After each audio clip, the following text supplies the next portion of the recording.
Okay, we're about to close out. All right, Don, bring that thing out. Get that up. What's it called? Marriages in Rome. Wikipedia. Yes. Marriages in Rome. This was used also to push that's a Roman doctrine. Meaning they say that married to one woman is a Roman. It was a Roman because Greco-Roman Empire was a monogamous institution. That's what they say, and therefore the one wife or singular wife is a Catholic or Roman empire, dynastic doctrine. That's what they're saying. Marriage, that's it right there. Marriage in ancient Rome. Blow that up real big, but you want to see it. Put the link up. This was also used to basically condemn those who push one wife by a camp that pushes multiple wives, which I don't know why they would use this for, because it cuts them.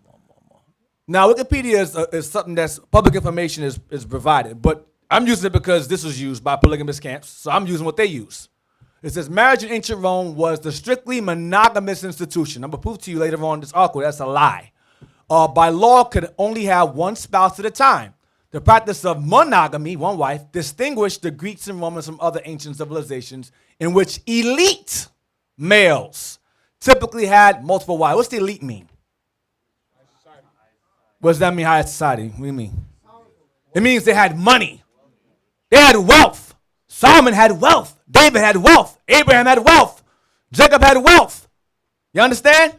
Elite males. Not bums who work and pack bags and keep food. That's not multiple wives for them.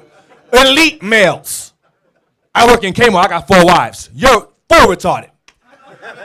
Greco-Roman monogamy may have arisen from the egalitarianism of the democratic and republican political Rome was where democracy comes from.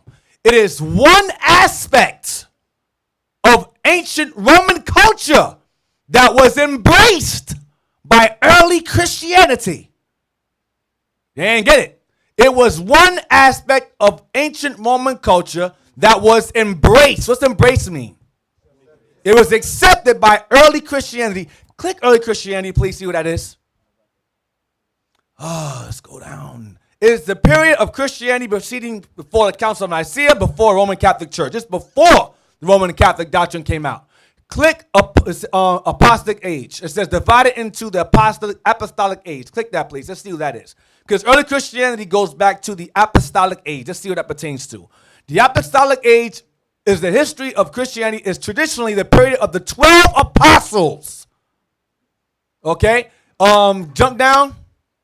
It says the 12 apostles. So the early Christianity goes back to the 12 apostles. The 12 apostles. All right? Dispersed from Jerusalem. So we know that the early Christianity that embraced one aspect of Roman culture, one wife, was who? The apostles, the disciples.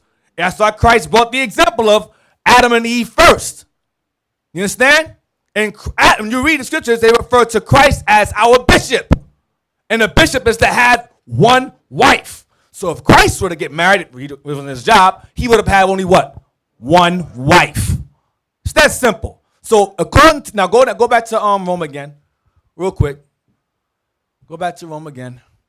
So early Christianity embraced that one aspect of ancient culture, Roman culture. The apostles, the disciples embraced one wife. Now jump down to concubinage, please. Remember, Rome was a monogamous institution, right? Let's go down. Here we go. Concubinage. Considered milder than prelex, which means a mistress. Was the institution practiced in ancient Rome allowed men to enter into certain illegal relationships without repercussions, with the exception of involvement with prostitutes. So even Esau knew better than they were prostitutes, but Jake don't understand that. This de facto, meaning this fact, polygamy, for Roman citizens could not legally marry or cohabit with a concubine while also having a legal wife, was tolerated to the degree that it did not threaten the religious and legal integrity of the family. So a man could have a side piece as long as it didn't disrupt his household. You understand? Now, real quick, get Genesis 35 real fast. Let's see if a concubine's a wife. Let's see. Maybe it's not. Maybe it's something else. Genesis 35 real fast. Genesis 35 and verse 22. Genesis chapter 35 and verse 22. Watch this. And it came to pass when Israel dwelt in that land that Reuben went and lay with Bilhah, his father's concubine. And Israel heard it. Now the sons of Jacob were 12. So Reuben was the firstborn, but because of this, he lost his role as the heir because he slept with his father's concubine, right? Bilhah was Jacob's concubine. Now go to 37 and verse 2. Let's see if a concubine's a wife. A concubine is something else. 37, verse 2. These are the generations of Jacob.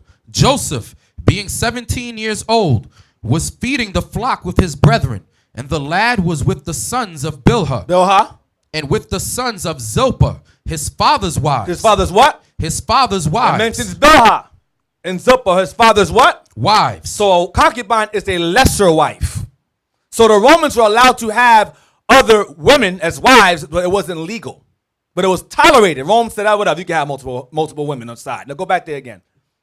I'm going to show you they didn't follow their own laws. So Rome was not a monogamous institution. They had sides, women on the side, and it was legally allowed. Jump down to the names. I want the names of the emperors that had it. I'm going to get to the point. Jump down. It mentions 3 emperors that did it. It should be the bottom.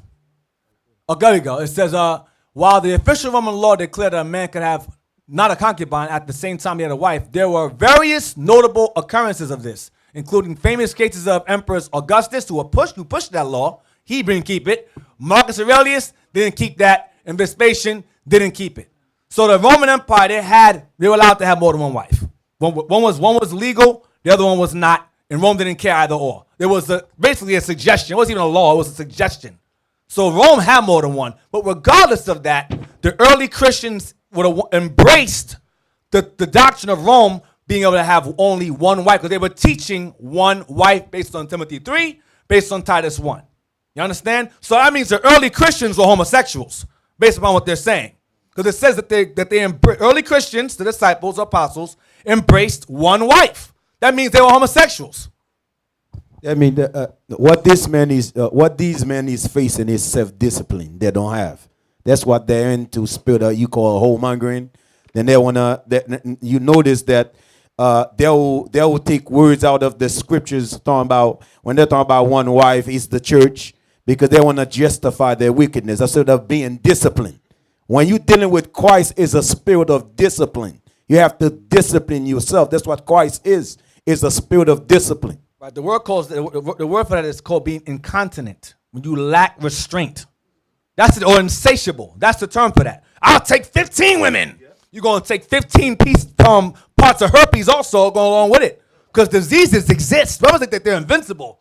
Diseases exist. You're going to catch something. And guess what happens? When you catch something, you have 2, 3, 4 wives. You're going to pass it from one to the next one, to the next one, to the next one. It'll be filth all over the place.